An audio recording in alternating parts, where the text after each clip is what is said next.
Right exclusive visuals చూస్తూ ఉన్నాం. లేటెస్ట్గా వచ్చినటువంటి విజువల్స్ అహ్మదాబాద్ ఎయిర్పోర్ట్ సీసీ ఫుటేజ్ను ప్రస్తుతం మనం చూస్తున్నాం. టేకాఫ్ అయిన కాసేపటికే క్రాష్ ల్యాండింగ్ అయినటువంటి ఎయిర్ ఇండియా విమానాన్ని మనం చూస్తూ ఉన్నాం. టేకాఫ్ అయినటువంటి సందర్భంలో తీసినటువంటి సీసీ ఫుటేజ్ ఇది.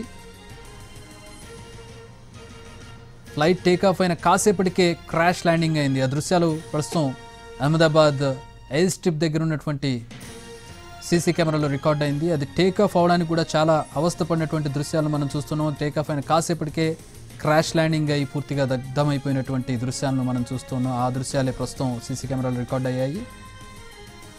టేకాఫ్ అయిన కాసేపటికే కళ్ళ ముందే టేకాఫ్ అయింది. వితిన్ సెకండ్స్ ఫ్లైట్ పూర్తిగా దగ్ధమైపోయింది క్రాష్ ల్యాండింగ్ జరిగి.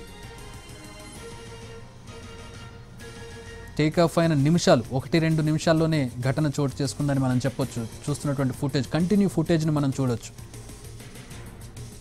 రన్వే నుంచి టేకాఫ్ అయ్యి క్షణాల్లో నేల కూలింది విమానం అని చెప్పొచ్చు. సాంకేతిక లోపంతో పైకి ఎగరలేకపోయింది అనేది క్లియర్గా మనకు అర్థమవుతోంది.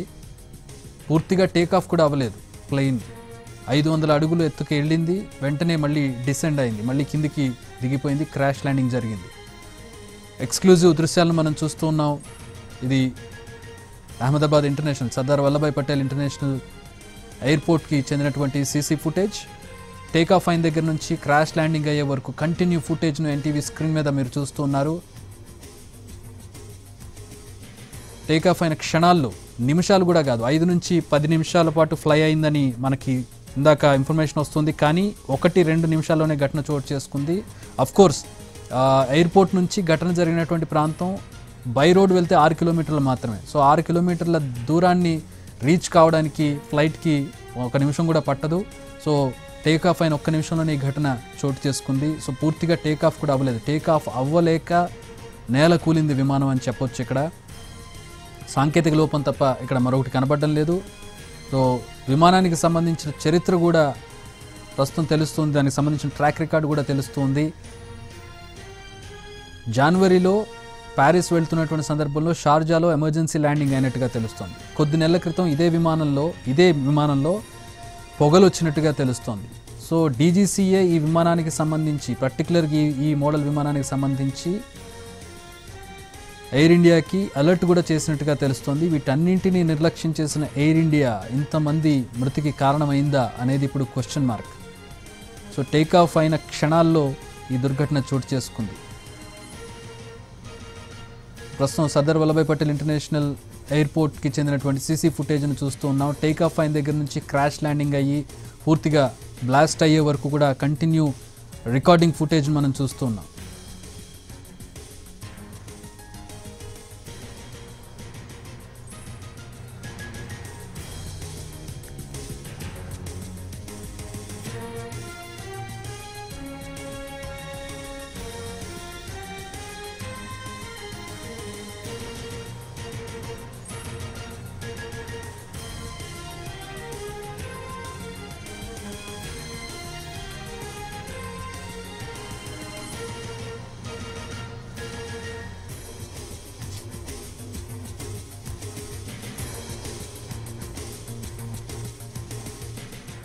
అహ్మదాబాద్ విమాన ప్రమాద దృశ్యాలు ఎయిర్పోర్ట్ సీసీ కెమెరాలో రికార్డ్ అయ్యాయి. ఎన్టీవీ స్క్రీన్ మీద వాటిని ఎక్స్క్లూజివ్గా చూస్తూ ఉన్నాం.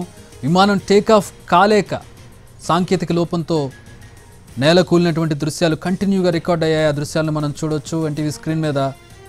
సర్దార్ వల్లభాయ్ పటేల్ ఇంటర్నేషనల్ ఎయిర్పోర్ట్ నుంచి టేకాఫ్ అయిన కొద్ది క్షణాల్లోనే టేకాఫ్ పూర్తి స్థాయిలో కాక సాంకేతిక లోపంతో